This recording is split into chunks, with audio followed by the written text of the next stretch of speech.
सभी लोग कमर सीधी कर लें। दोनों हाथ पूर्व में।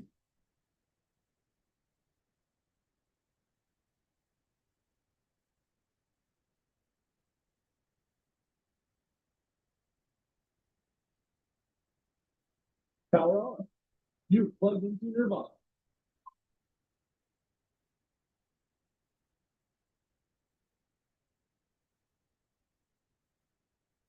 दोनों नाकों से श्वास को धीरे धीरे भीतर लेने का प्रयास करें, ग्रहण करने का प्रयास करें। उस श्वास में दिव्य प्राण ऊर्जा भरी हुई है, उसे हम अपने शरीर के भीतर ले जाने का प्रयास करते हैं।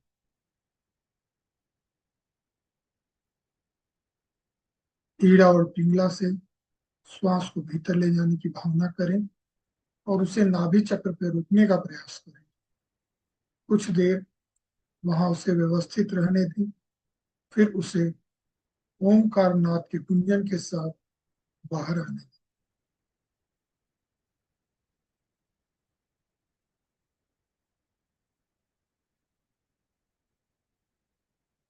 ओ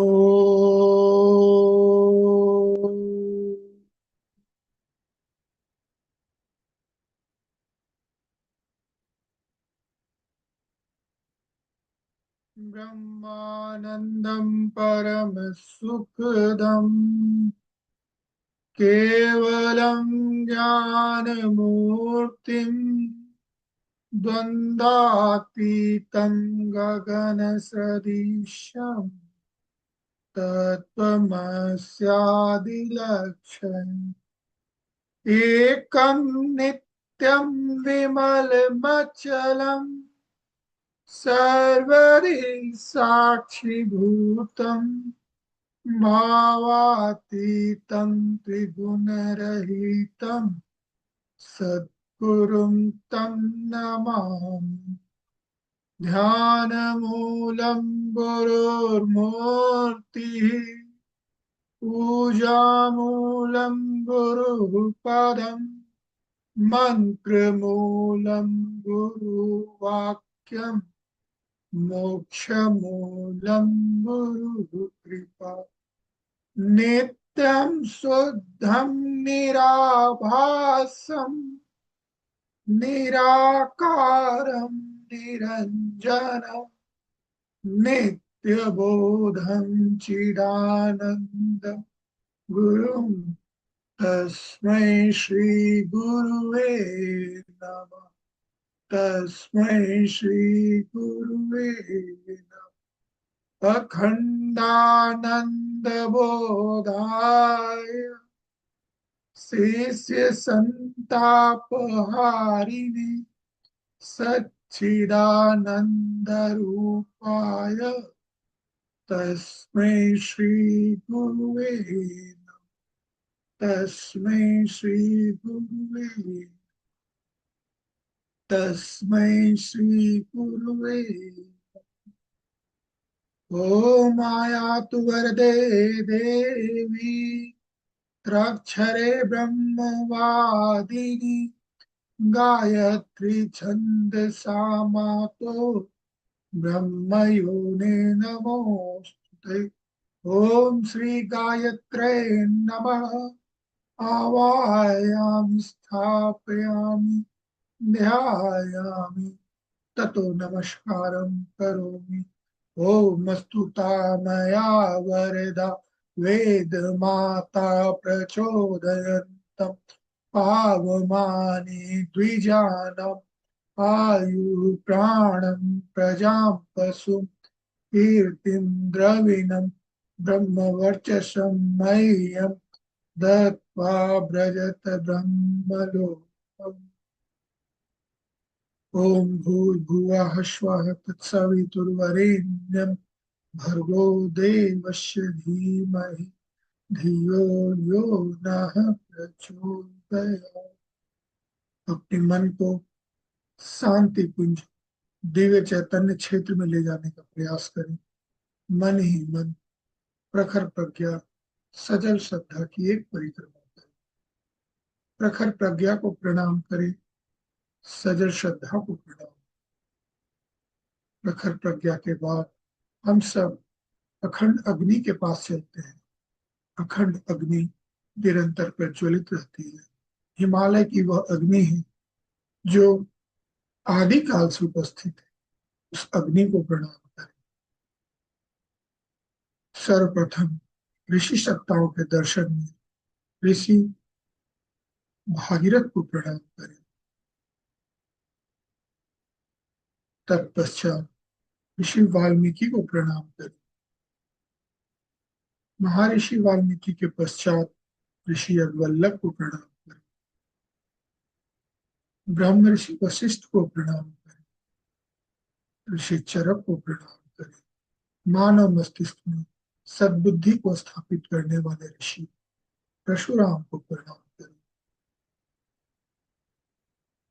विश्व के मित्र ऋषि विश्वामित्र को प्रणाम करें।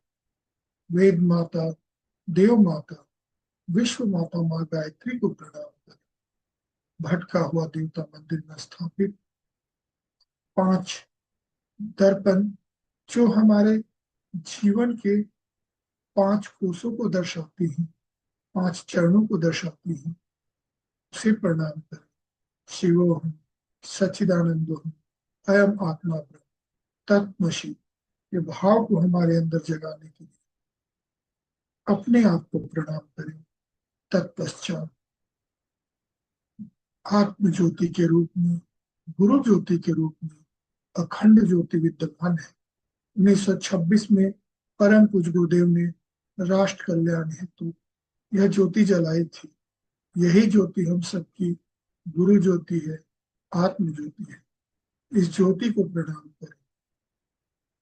वंदनीय माता की चरण पादुकाओं को प्रणाम करें।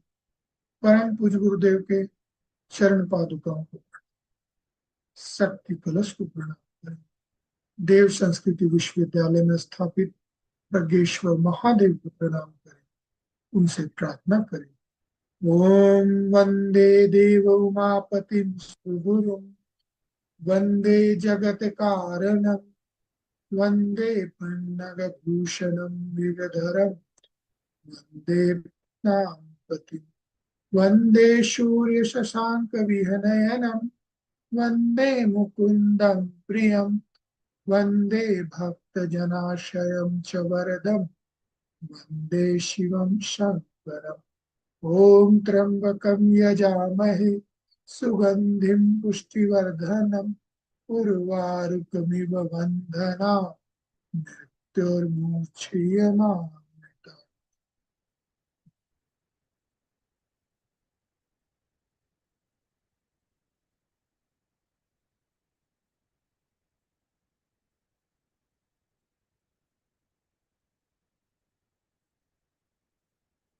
ओम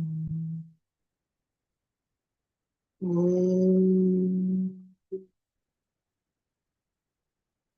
ओम।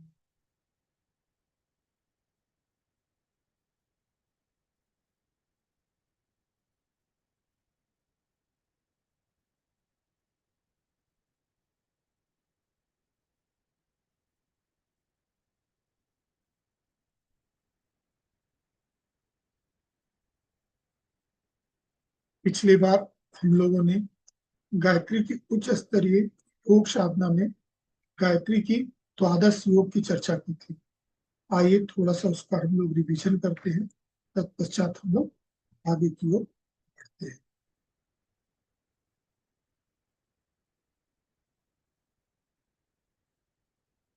गायत्री का द्वादश योग वह योग है जो हमारे गायत्री मंत्र से शुरू होता है और गायत्री मंत्र के हर अक्षर पे एक योग है, हर पद पे एक योग है और उसे हमें अपने जीवन में आत्मसात करने की आवश्यकता होती है। तब हम प्रखरता की ओर बढ़ते हैं, आत्मबोध की ओर, तत्वबोध की ओर बढ़ते हैं। गायत्री का यह द्वादश योग, पहला योग प्रणव योग और ब्रह्म योग है। दूसरा विश्व योग, तीसरा ध्यान योग, चौथा सूर्य योग, पांचवा शक्ति योग, छठा प्रणय योग, सातवां सहज योग, आठवां भक्ति योग, नौवां ज्ञान योग, 10वां लय योग, 11वां नाद योग और 12वां ग्रंथि योग। यह 12 जो भी योग है, यह 12 शक्तियों को दर्शाती है। वह 12 शक्तियों में समस्त ज्ञान और विज्ञान भरा हुआ है और उसकी एक एक शक्ति में कई कई देवी देवताओं के कई रहस्य छुपे हुए हैं। तो इससे हम अपने शरीर को, मन को, वाणी को, चित्त को, अंतःकरण को शुद्ध करते हुए, इसका परिष्कार करते हुए और हम लोग अपने अंतःकरण में प्रवेश कर पाते हैं, अपने आध्यात्मिक यात्रा की ओर आगे बढ़ पाते हैं। गायत्री मंत्र का वही उद्देश्य होता है कि हम अपने आप को शोधित करें, अपने आप को शुद्ध करें, स्वच्छ करें। तो गायत्री का पहला योग वह है प्रणव योग अथवा ब्रह्म योग। प्रणव योग गायत्री मंत्र में सर्वप्रथम हम लोग ओम से प्रारंभ करते हैं। ओम भूर्भुवः स्वः तत्सवितुर्वरेण्यं भर्गो देवस्य धीमहि धियो यो नः प्रचोदयात्। वह जो ओमकार है वह ब्रह्म है। वह ओमकार ही पंच ब्रह्म को भी दर्शाता है, जिसमें पहला अक्षर आता है और जो उत्पत्ति का प्रतीक है, जिसे हम सद्योजात ब्रह्म के नाम से जानते हैं, जो रुद्र के पहले स्वरूप सद्योजात के रूप में जानते हैं। दूसरा अक्षर है ऊ, जिसका स्थान हम हृदय में जानते हैं। पहला अ का स्थान हम लोग अपने नाभि क्षेत्र में जानते हैं, सूर्य क्षेत्र में जानते हैं, सविता क्षेत्र में जानते हैं। यह एक बहुत बड़ा रहस्य है और ऋषियों ने हम सबको कई माध्यमों से बताने का प्रयास किया है। तो पहला अ जो नाभि क्षेत्र से उत्पन्न होता है, दूसरा उ जो हृदय क्षेत्र में उत्पन्न होता है, जिसे हम लोग वामदेव के नाम से जानते हैं, वामदेव रुद्र के नाम से जानते हैं। यह वामदेव रुद्र वही रुद्र है, जब सृष्टि की उत्पत्ति होती है तो उसे पालन करने के लिए व्यवस्था बनाते हैं और उसे उसका पालन करते हैं, उसकी रक्षा करते हैं, उसे उसे हर तरीके से रक्षा प्रदान कर उसको व्यवस्थित करते हैं। तत्पश्चात म की ओर आगे बढ़ते हैं। अगला अक्षर ओमकार में म है। म वह अक्षर है जो उस अवस्था को, जो भी अवस्था उत्पन्न होने के बाद, पालन होने के बाद बनी है, उसे शुद्ध करती है, उसे अघोर अग्नि में जलाती है, तपाती है और सोना में अशुद्धि जो है उसे जलाकर भस्म कर उसे कुंदन बनाती है। अघोर वह अग्नि है जो जलाती नहीं, तपाती नहीं, बस बस उसको परिवर्तित कर देती है, उसको शुद्ध कर देती है। वह म अ उ म से ओंकार बनता है और इस अ उ म की जो संरचना है, जो व्यवस्था है, जो अवस्था और व्यवस्था बनी है, उस तीनों के स्वामी नारायण है। यह तीनों रुद्र से है, रुद्र का रूप है, ब्रह्म है, परंतु इसके स्वामी नारायण ही। उसके बाद आता है तत्पुरुष, जो यह सब कुछ बना, पालन हुआ, परिवर्तित हुआ, उन सबको साक्षी भाव से तत्पुरुष देखता है। वह तत्पुरुष देखता है कि यह करने वाला ना तो मैं हूं, ना होने वाला मैं। यह सब वही रुद्र है जिसके माध्यम से यह सब कुछ हो रहा है। तो वह नाद के रूप में उत्पन्न होता है और अपने लक्ष्य बिंदु के तरफ आगे बढ़ता है। वह बिंदु और कोई नहीं, ईशान रूप में महारुद्र है, जो अनुग्रह प्रदान करते हैं। अ उ म नाद और बिंदु। बिंदु हमारे ईश्वर और गुरु के रूप में उत्पन्न होते हैं। यह जो प्रक्रिया है पंच ब्रह्म की प्रक्रिया है। इसे पंचवीर के नाम से भी जाना जाता है। यह पंचवीर अलग अलग शास्त्रों में अलग अलग तरीके से बताए गए हैं। अलग अलग ऋषियों ने इसके बारे में अलग अलग व्याख्या की है।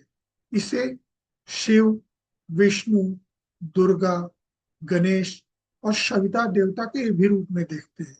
हम सब नाभि चक्र में, सूर्य क्षेत्र में इसीलिए ध्यान करते हैं आकार का कि हम उसके माध्यम से सविता देवता का ध्यान करें।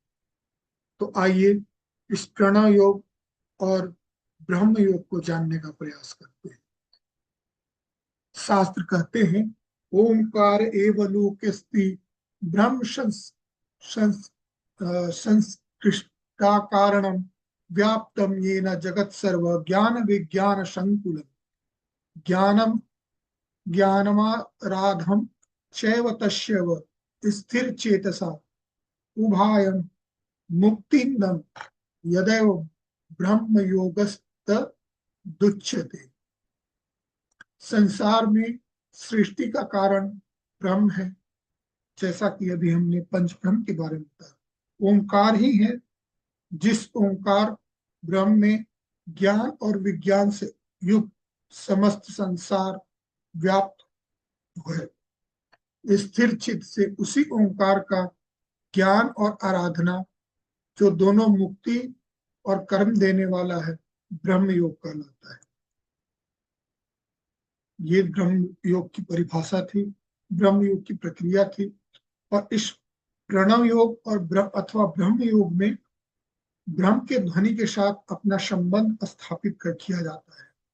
वह जो हम अपने ब्रह्म के साथ, जो ओंकार के साथ, किसी भी मंत्र के साथ जो समन्वय स्थापित करते हैं, उस ध्वनि के कंपन को गुंजित करते हैं और उसे अपने शरीर के भीतर में तरंगित होने देते हैं, उसे उसके कंपन को अपने शरीर में महसूस करते हैं, उसे महसूस करने का जो प्रयास करते हैं, वही प्रणव योग है।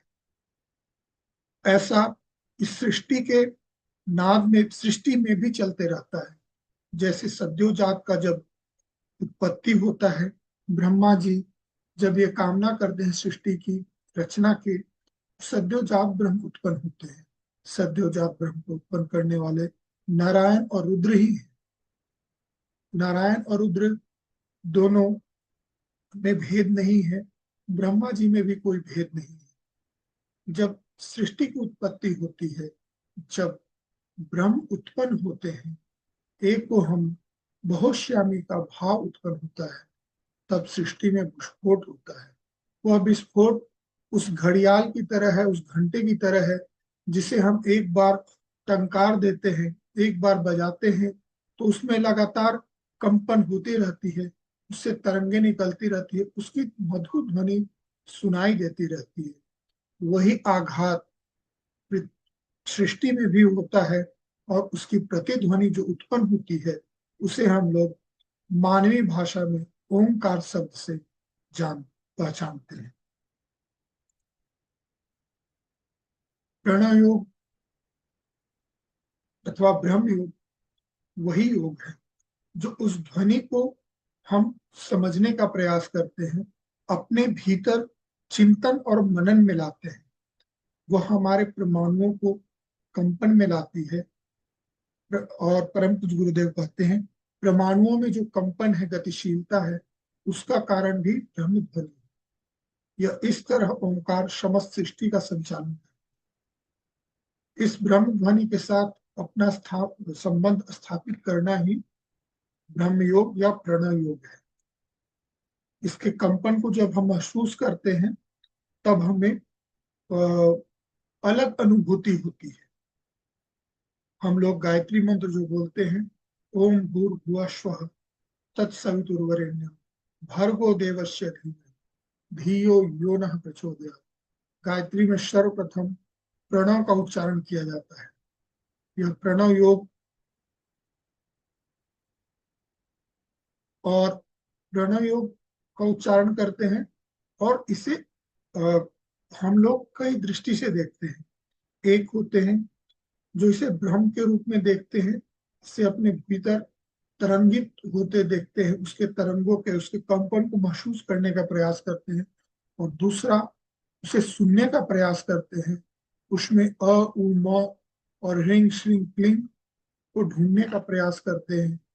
और उस प्रयास में हम ब्रह्म को ढूंढते हैं। तो नाद योग और ब्रह्म योग दो योग हैं।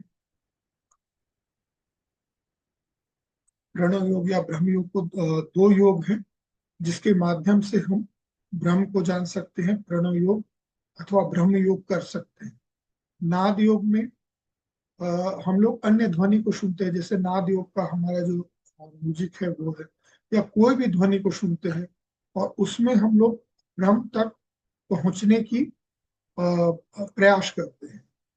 और नाद योग में भी हम लोग वही करते हैं, ओमकार की ध्वनि को सुनने का प्रयास करते हैं। और दूसरा उपाय होता है ब्रह्म योग। ब्रह्म योग में हम लोग अपने शरीर के भीतर जो हमारी 6 ग्रंथियां हैं, षट चक्र है, उसके अंदर जो शक्ति का भंडार है उसे जागृत करने का प्रयास करते हैं और अपनी सोई हुई कुंडली को जगाने का प्रयास करते हैं। जैसे कि हम लोग जानते हैं कि हमारी ईड़ा और सुषुम्ना जब जागृत होती है, तब ईड़ा और पिंगला जब जागृत होती है, जब उसमें टकराहट होती है तो सुषुम्ना जागृत होती है। सुषुम्ना के अंदर चित्रा, वज्रक और ब्रह्म नाड़ी होती है। वह ब्रह्म नाड़ी ब्रह्मरंध्र से जुड़ती है। वह ब्रह्मरंध्र सहस्त्रार कमल से जुड़ती है और सहस्त्रार कमल में हमें वह ओम की ध्वनि सुनाई पड़ती है। लेकिन उस प्रक्रिया में हम लोग उस 6 चक्रों को पार करते हैं। उस 6 चक्रों के अलग अलग आवरण है, रंग है, रूप है, जिसकी चर्चा हम लोगों ने पहले की थी। और नाद योग में हम लोग नाद के माध्यम से उसी ध्वनि को सुनने का प्रयास करते हैं जो जो हम लोग षट चक्रों के माध्यम से अपने भीतर जाकर, अपने भीतर की यात्रा करके षट चक्रों के में हर चक्र के ऊपर मूलाधार और हर चक्र के तरफ बढ़ते बढ़ते बढ़ते सहस्त्रार चक्र तक पहुंच उस ध्वनि को सुनते हैं। नाद योग में हम लोग साधारण तरीके से बैठकर उस ध्वनि को सुनने और जानने का प्रयास करते हैं, उस तक पहुंचने का प्रयास करते हैं। ब्रह्म योग द्वारा इस पिंड जो ब्रह्मांड में है और जो हमारे शरीर में है, उस दोनों को संकुचित कर उसे मतलब जो अंड में है वही पिंड में है, ऐसा कहा गया है। तो जो ब्रह्मांड में है वही हमारे शरीर में है, तो उसके माध्यम से हम लोग ब्रह्म को पूजने का प्रयास करते हैं। इसमें हम लोगों को ज्यादा प्रयास करना पड़ता है और नाद योग में हम लोगों को कम प्रयास करना पड़ता है। लेकिन यह बिल्कुल वैसे है जैसे हमें पानी के पानी जल प्राप्त करने के दो तरीके हैं। एक कि बड़ा सा हम लोग तालाब खुदवा देते हैं, गुरुदेव ने एग्जाम्पल दिया है कि बड़ा सा तालाब खुदवा देते हैं और उससे पानी लेते हैं। और दूसरा, कम जगह में नल लगाकर और उससे पानी निकालते हैं। तो तालाब खुदवा के पानी निकालना थोड़ा ज्यादा आसान है, नल से पानी निकालना थोड़ा मुश्किल होता है, पाइप अंदर तक बिछाना जमीन में और फिर उससे पानी निकालना। लेकिन नल जगह कम लेता है, जल संरक्षित रहता है और तालाब में जगह ज्यादा लगती है।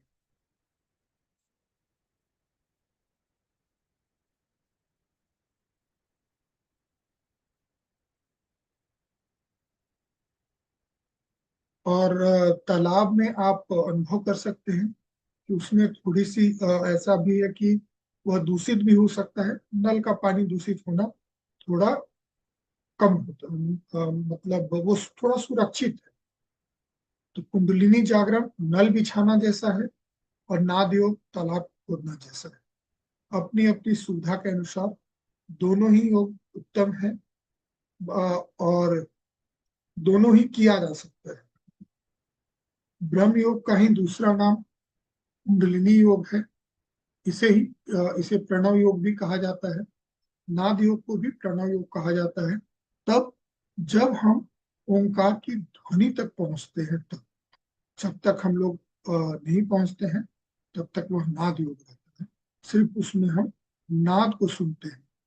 जब हमारे भीतर वह नाद तरंगित होने लगता है और हम अपने चित्त बुद्धि अहंकार से, मन से बाहर निकल कर उस अनंत ध्वनि को सुनने के काबिल बन जाते हैं, सुनने लायक बन जाते हैं, सुन पाते हैं, महसूस कर पाते हैं, तब हम उसे उस प्रणव योग की संज्ञा दे सकते हैं।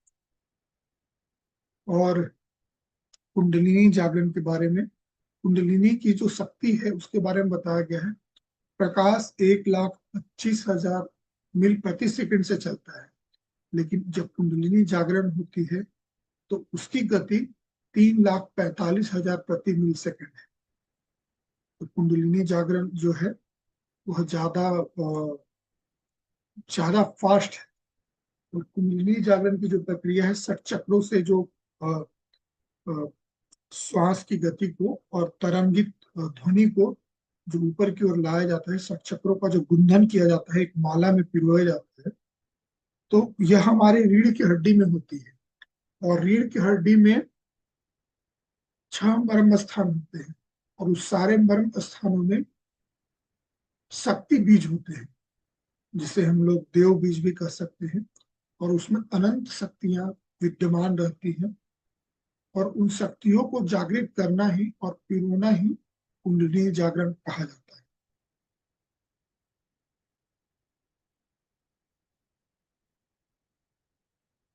परम पूज्य गुरुदेव कहते हैं कि वह जब मर्म स्थान है उसमें जो शक्तियां है, उसे जब हम लोग जगाते हैं तो वह पल भर में इतनी अलौकिक शक्तियों का भंडार बन जाता है कि साधारण लोग उसे अलौकिक आश्चर्य से कम प्रतीत नहीं करते हैं। वह बहुत ही प्रतिभावान और अलौकिक शक्तियों से परिपूर्ण बन जाता है। मेरुदंड में जो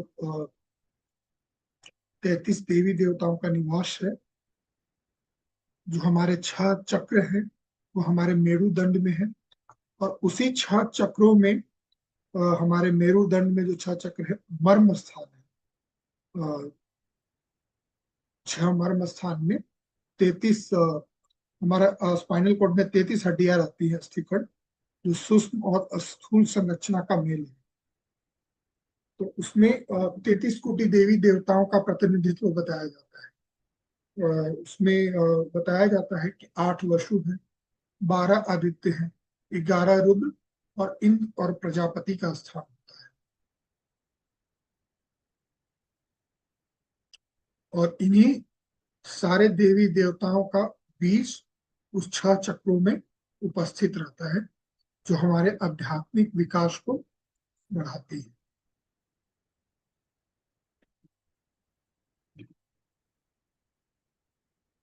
आज के लिए हम लोग इतना ही करेंगे। अगर किसी साधक का कोई प्रश्न है तो पूछ ले, फिर आगे जो प्रक्रिया शुरू होगी और आगे जो गायत्री महाविज्ञान होगा उसमें हम लोग आगे का जो योग है, इसके बाद हम लोग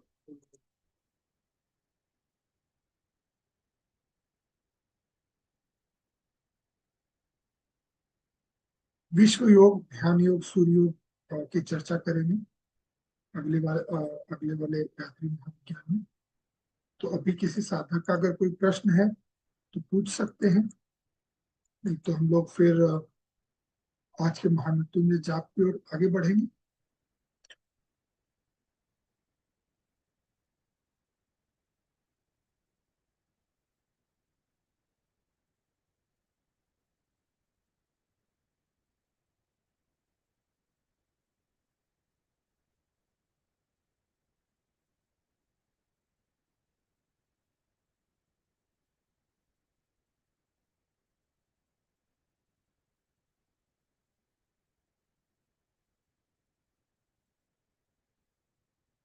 आइए हम लोग शांति पाठ करते हैं।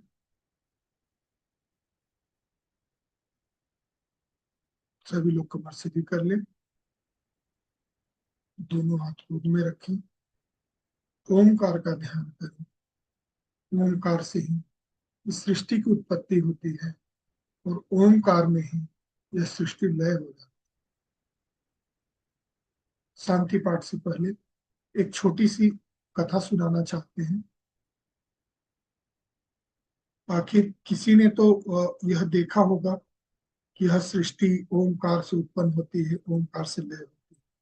कोई तो ऐसा होगा जिसने देखा, जिसने बताया। तो पुराणों के अनुसार एक ऋषि लोमस हैं, जिनके बारे में बताया जाता है कि उनकी आयु बहुत अधिक है। वह ब्रह्मा विष्णु और महेश से भी मतलब ब्रह्मा विष्णु महेश भी जब विलय हो जाते हैं तब भी वह साक्षी भाव में रहते हैं। तो उनकी कथा के बारे में थोड़ा सा सुनेंगे। कथा का प्रारूप हम लोग इंद्रदेव की कथा से शुरू करेंगे, फिर हम लोग उनके जन्म की ओर आगे बढ़े। तो एक बार की बात है, देवताओं के राजा इंद्र जंगल में जा रहे थे। जंगल में उन्होंने एक ऋषि को देखा कि बस थोड़ा सा वस्त्र पहने हैं और एक छोटी सी कुटिया में, कुटिया भी नहीं है, बस ऐसे ही एक पेड़ के नीचे एक आसन लेके बैठे हैं अ, और वो भगवान का नाम ले रहे हैं, जप कर रहे हैं। तो इंद्रदेव को बहुत दया आया उन पे। इंद्रदेव ने बताया कि ऋषि आप बताइए, आपके लिए हम घर बनवा देते हैं, कुटिया बनवा देते हैं, उसमें रहिए, आपको इसमें ठंडी सर्दी और गर्मी लगेगी। तो उन ऋषि ने कहा नहीं नहीं, छोटी सी उम्र है, उम्र बहुत कम है, आयु छोटा सा जीवन है, इसमें हम कहाँ घर बनाएंगे, कहाँ घर बसाएंगे। सो जितना समय बचा है उसमें हम भगवान का नाम ले लेते हैं और देखेंगे जब उम्र रहेगा। तो इंद्र भगवान को देवराज इंद्र को थोड़ा सा विस्मय होता है कि ये कैसे हैं, मतलब अपना ये घर नहीं बनाना चाहते हैं। इंद्र को लगता है कि पता नहीं इनका क्या है, वो चले जाते हैं। एक दूसरी कथा में फिर चर्चा आती है कि इंद्र बहुत दिन राज करने के बाद, देवासुर संग्राम जीतने के बाद, उनको होता है कि स्वर्ग का जो महल है वह बहुत दिनों से ऐसे ही पड़ा है। वह कई इंद्र आए, कई इंद्र गए, लेकिन ऐसे ही है, तो इसको हम रिनोवेट करते हैं, इसको थोड़ा सा संरचना नया मॉडर्न तरीके से बनाते हैं। तो उन्होंने विश्वकर्मा भगवान को बुलाया। विश्वकर्मा भगवान को अपना जो भी उनका मतलब इच्छा थी बताया। विश्वकर्मा भगवान ने बहुत सुंदर महल बनाया। तो विश्वकर्मा भगवान से पूछे कि इससे बढ़िया तो नहीं बन सकता है ना। तो विश्वकर्मा भगवान ने बताया कि एक ऋषि लोमश है, आप उनको बुलाइए, उनको दिखाइए और उनसे पूछिए कि आपका ये महल कैसा बना है।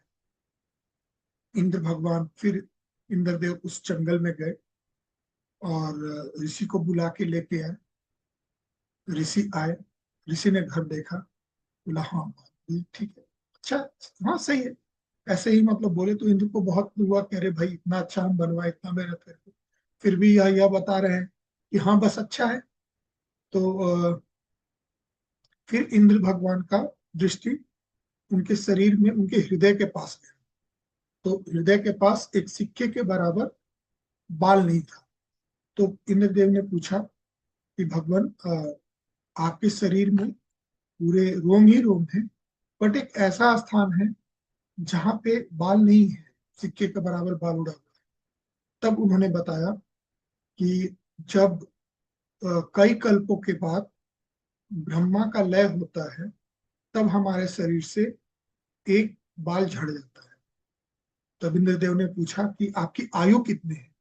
तब उन्होंने बताया कि महादेव ने मुझे यह आशीर्वाद दिया है कि जब हमारे शरीर का हर रोम झड़ जाएगा तब हमारी मृत्यु होगी, और हमारे शरीर का एक रोम झड़ने में ब्रह्मा की जो आयु है वह खत्म होती है, तब हमारा शरीर का एक रोम झड़ता है। और जैसे हम लोगों की 100 साल की आयु है, तो वैसे ही भगवान की भी आयु होती है। फिर वो लय हो जाते हैं और सृष्टि में लय हो जाते हैं। तो ब्रह्मा के लय होने में कई कल्प लगते हैं। तो कल्पों के बाद ब्रह्मा का लय होता है। तब इंद्र भगवान समझ में आ गया कि यह जब हजारों शिव, हजारों विष्णु, हजारों ब्रह्मा को देखते हैं, तब जाके इनका एक बाल झड़ता है। यानी हमारे जैसे कई इंद्रों को इन्होंने देखा है। तो फिर पूछते हैं कि आपकी यह उम्र की कथा क्या है। तब लोमस ऋषि बताते हैं कि एक बार मतलब उनका जो जन्म हुआ था, पहला जन्म, वो एक शूद्र थे और गरीब थे, भूख प्यास और आशा तृष्णा से व्यथित थे। भूख लगा था, मानसिक दुख था, तकलीफ था। फिर जंगल में भटक रहे थे कि कहीं कुछ भोजन मिल जाए। भटकते भटकते वह एक सरोवर के किनारे पहुंचे। उस सरोवर में निर्मल स्वच्छ जल था, जिसका उन्होंने पान किया। पान करने के पश्चात उनकी थोड़ी आत्मशुद्धि हुई, तृप्ति हुई, जिससे आत्मशुद्धि हुई। आत्मशुद्धि के बाद उनका मन और विवेक कहा कि स्नान करो। जब उन्होंने स्नान किया, तब उन्हें बहुत ही खूबसूरत कमल के पुष्प दिखाई दिए। उन कमल पुष्पों को लेकर उन्होंने तोड़ा, उस पर जल लेकर जैसे ही वो आगे बढ़े, उनको उनकी शुद्धि और हुई और उनको लगा कि कहीं अगर काश पास में मंदिर होता तो ईश्वर की पूजा करते। वहीं पास में ही शिवलिंग था। शिवलिंग पे कमल के पुष्पों में जो जल था उससे उन्होंने अभिषेक किया और कमल के पुष्प उनको अर्पित किए। इससे उनको बहुत आत्म संतुष्टि मिली। और यह प्रक्रिया में जो आत्म संतुष्टि मिली, इसको वो लगातार करते रहे। कई वर्षों के बाद करते करते उनका देह त्याग हो गया। तो देह त्याग होने के बाद भी मतलब जब हो रहा था तब भी उनकी इच्छा थी कि हमारी आराधना पूर्ण नहीं हो पाई है, थोड़ी और कर लेते। तो जो उनका दूसरा जो जन्म हुआ, तो वह एक ऋषि के घर में जन्म हुआ। और वह ऋषि बहुत वृद्ध थे। वृद्धावस्था में उन्होंने अपने अनुष्ठान में कामना की थी कि अब हमारा शरीर खत्म होने वाला है, काश एक पुत्र होता जो ज्ञानी और दीर्घायु होता, ताकि हमारा वंश मतलब ज्ञानी और दीर्घायु पुत्र होता मेरे पास। तो महादेव की वो पूजा करते थे। महादेव ने उन्हें आशीर्वाद के रूप में उन्हें पुत्र दिया। उनका नाम ईशान रखा गया। ईशान, जैसा कि हम लोग बताए, जैसा कि अभी चर्चा किए, ईशान वह है जो अनुग्रह प्रदान करते हैं। ऋषि का क्रिएशन हुआ, सद्योजात, फिर पूजा किए, पूजा पद्धति से फिर आगे बढ़े। फिर उनका नया जन्म हुआ। नया जन्म अघोर से उनका परिवर्तन हुआ शरीर का। फिर वो साक्षी भाव से देखे कि हमें कहाँ जन्म लेना है, एक ऋषि के घर में जन्म लिए।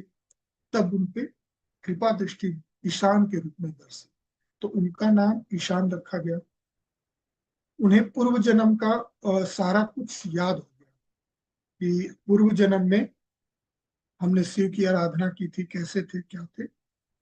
तो उन्होंने मौन को धारण किया और मौन धारण करके हमेशा अपने चित्त में रुद्र को बिठाए रखते थे और उनकी उपासना करते रहते थे। जो ऋषि थे उनको विस्मय हुआ कि मेरा पुत्र है और यह गूंगा है, बोल नहीं सकता है। तो उन्होंने बहुत सारे अनुष्ठान किए, साधनाएं की, तंत्र और मंत्र किया, बट कोई फायदा नहीं। ऋषि जब सो जाते थे तो ऋषि रात में, लोमस ऋषि उठकर, ईशान ऋषि उठकर बाल्यावस्था से ही जंगल में जाके उसी सरोवर के नीचे के पास जाके नहा के और कमल के पुष्पों से महादेव की पूजा करते थे। यह प्रक्रिया चलते चलते एक दिन महादेव उन पर अति प्रसन्न हुए और उन्होंने बोला कि तुमको क्या वर चाहिए। लोमस ऋषि ने कहा कि मुझे मृत्यु का भय हमेशा लगा रहता है, तो हम तो यही चाहेंगे कि हमारी मृत्यु ना हो, ज्यादा से ज्यादा दिन जिए और आपकी पूजा अर्चना हम करते रहें।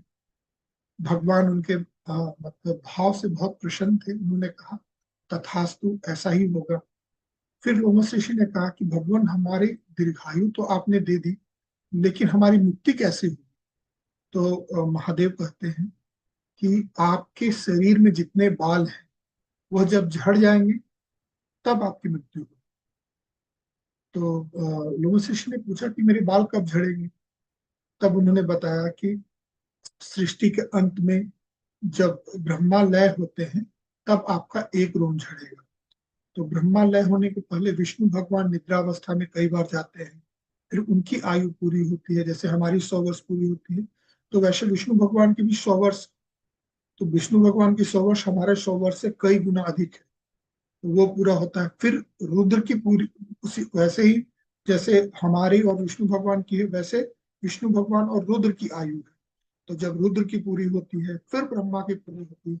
इसमें कई चतुर्योग और कल्प बीतते हैं। तो वो कल्प बीतने के बाद उनका एक रोम झड़ता है। तो लोमस ऋषि को मतलब यह वरदान मिला, और लोमस ऋषि ऐसे ही इंद्र को यह कथा बताते हैं कि हमारी आयु का रहस्य क्या है। तो इस प्रक्रिया में यह बात आती है कि जब ब्रह्मा का लय होता है फिर से सृष्टि का निर्माण होता है, तो उस ज्ञान की संरचना को, उस ज्ञान को वहन करने वाले वह लोमस ऋषि होते हैं, क्योंकि वह हमेशा हमेशा हमेशा शिव आराधना में और अपने भक्तों को जो भी भगवान के भक्त हैं उनको ज्ञान देने के लिए तत्पर रहते हैं, और हर कल्प में, हर काल में वो ज्ञान देते रहते हैं। तो सृष्टि का ज्ञान का क्षय कभी नहीं होता है। सृष्टि का जो ज्ञान है वह हमेशा विद्यमान किसी न किसी भांति से रहता है। तो यह छोटी सी कथा थी लोमस ऋषि की। आइए अब हम लोग शांति पाठ करें। दोनों हाथ गोद में रख लें। ध्यान ओंकार का करें। परम पूज्य गुरुदेव का करें। वंदनीय माता का करें। सविता देवता का करें। जो भी आपके चित्त की वृत्तियों में उपस्थित हो पाते हैं उसी का ध्यान करें। दोनों नाकों से सांस लें, सांस को रोकें, फिर ओंकार के साथ अस्तोमा सदगम्य का गुंजन करें। उस गुंजन को अपने शरीर में महसूस करने का प्रयास करें।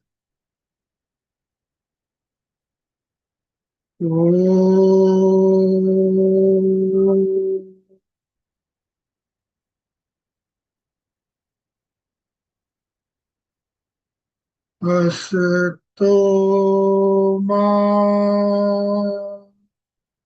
सदगमय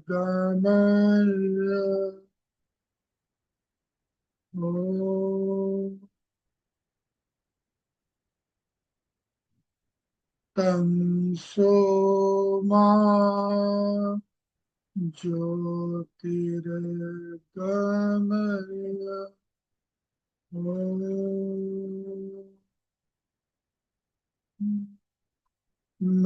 मृत्योर्मा अमृतं गमय। ओम शांति शांति शांति। आप सभी ऋषि पुत्रों को, देव पुत्रों को मेरा प्रणाम है, नमस्कार है। आइए अब हम सब महाकाल की चरणों की वंदना की ओर आगे बढ़ेंगे। आइए हम सब लोग विदा लेते हैं। सभी को प्रणाम। तस्मै श्री गुरुवे, तस्मै श्री गुरुवे। आप सब भी एक दूसरे का अभिवादन कर सकते हैं। सभी को प्रणाम। सभी भाई बहनों को प्रणाम। बहुत बहुत प्रणाम। तस्मै श्री गुरुवे नमः। भाई बहनों को प्रणाम। सभी को प्रणाम। तस्मै श्री गुरुवे नमः। तस्मै श्री गुरुवे नमः।